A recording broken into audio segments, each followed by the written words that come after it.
Weight लागले काय तुला? काय बोलतेस तू? मी जे बोलते ते पुराव्यानिशी बोलते। कसला पुरावा? सर तुम्हीच म्हणता ना सत्या पळून गेला। हो तो पळून गेलाय। अहो असं काय करताय सर? सत्या जर पळून गेला असता तर तो कोर्टाच्या रस्त्याने पळून जायला पाहिजे होता ना।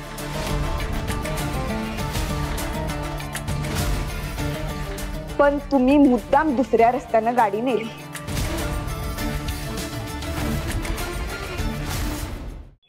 हे कोण बोललं तुला? मी असं काही केलेलं नाहीये। माझ्याकडे पुरावा आहे सर। पुरावा? कसला पुरावा? फुटेज।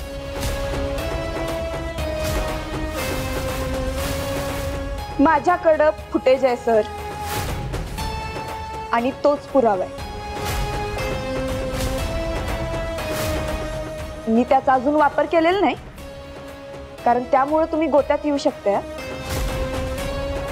आणि मला अजिबात तुम्हाला गोत्यात आणायचं नाही। पण जर वेळ पडलीच तर मी त्याचा वापर नक्की करेन।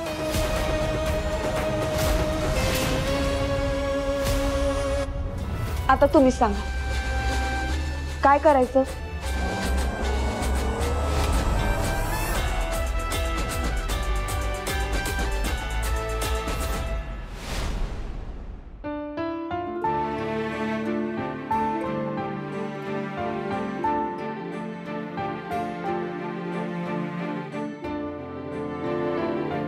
जयदीप भाऊजी तुम्ही जा। ठाकूर साहेबांनी जायला सांगितलं।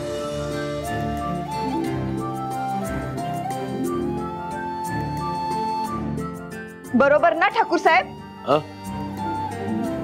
हो जा।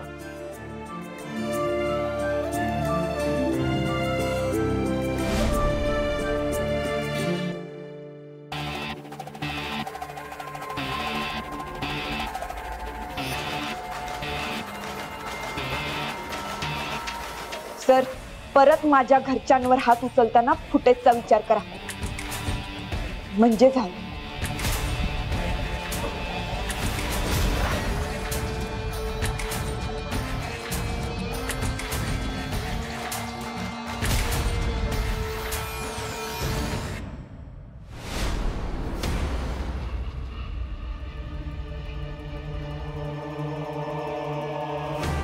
मला असं लपून राहायचा कंटाळा आलाय आता। मी काहीच केलं नसताना असं भ्याडसारखं लपून राहण्यात काय अर्थ आहे? तो ठाकूर जयद्याला आणि पप्पांना अजून त्रास देत असणार। मी जर अजून वेळी तर लपून राहिलो ना तर तो घरच्यांना त्रास द्यायचा कमी नाही करणार, अजून जास्त त्रास देईल। काय करावं काय बी कळेना झालं।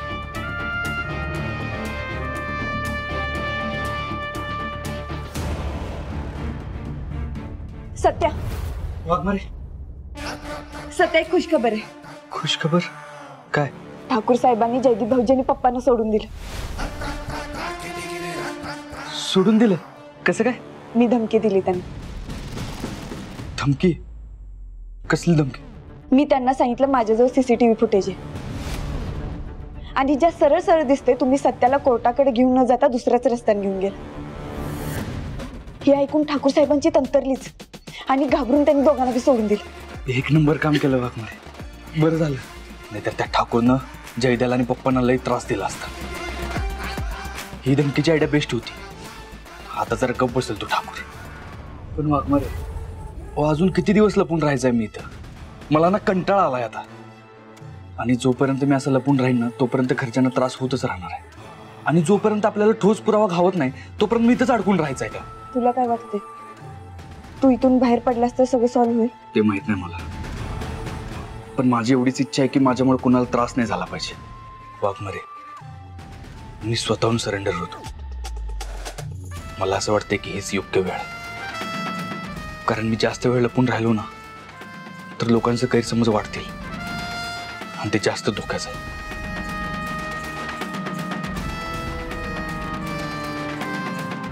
बरोबर आहे तुझं,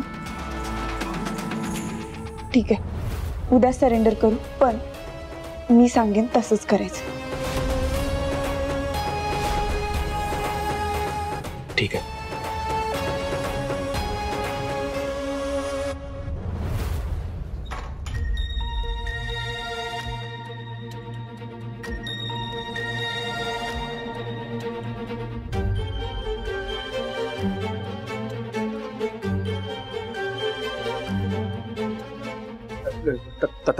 तात्यासाहेब हॅलो. बातमी चांगली की वाईट? तात्यासाहेब मला वाचवा. तात्यासाहेब मला वाचवा. अहो या केसमध्ये मीच अडकेन का काय असं वाटायला लागलंय. तात्यासाहेब अहो माझी नोकरी झाली या भानगडीमध्ये. नेमकं काय झालं ते सांग. तात्यासाहेब त्या मंजूच्या हाती सीसीटीव्ही फुटेज सापडलंय. मी सत्याला एन्काउंटरला घेऊन जात असतानाच. अरे सीसीटीव्ही फुटेज येईपर्यंत काय झोपा काढता का तुम्ही? अहो तात्यासाहेब मला कळलंच नाही त्याच्याकडे सीसीटीव्ही फुटेज आलंच कसं. आणि माझ्या मनात पण आलं नाही हो ती असं काहीतरी करेल ती. तात्यासाहेब अहो माझी खरंच यात काही चूक नाहीये. नाही बरोबर आहे, तुझी काही चूक नाही याच्यात. तात्यासाहेब अहो त्या गडबडीमध्ये मला सीसीटीव्ही फुटेजचं लक्षातच आलं नाही. तात्यासाहेब आता काहीतरी करा नाहीतर मी अडकेन हो यामध्ये. ठीक आहे, एक काम कर.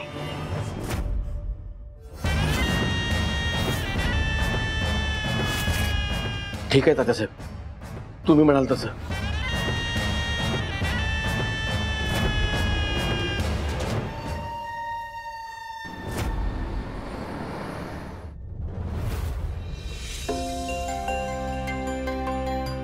लई काळजी वाटून राहिली होती तुमची. अगं मम्मी तू बाहेर काय करायला लागलीस? मी आता बरी झाली. आता तुला बरं वाटायला लागलं लगेच इकडे तिकडे फिरायला लागलीस बरं तू.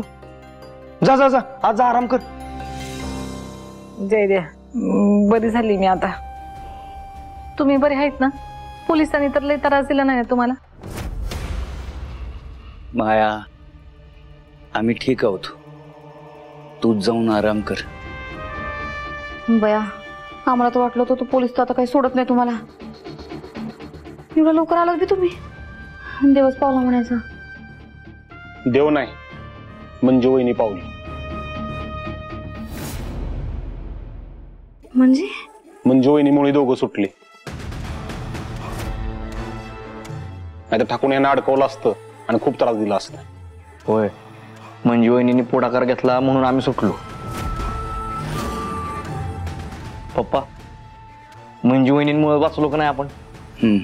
खरंय. पण तो ठाकूर पप्पांना मारणारच होता. पण मंजू वहिनी आल्या आणि त्यांनी एका फटक्यातच आम्हाला सोडून द्यायला सांगितलं. दुसरा ऑप्शनच ठेवला नाही त्याच्याकडे. मंजू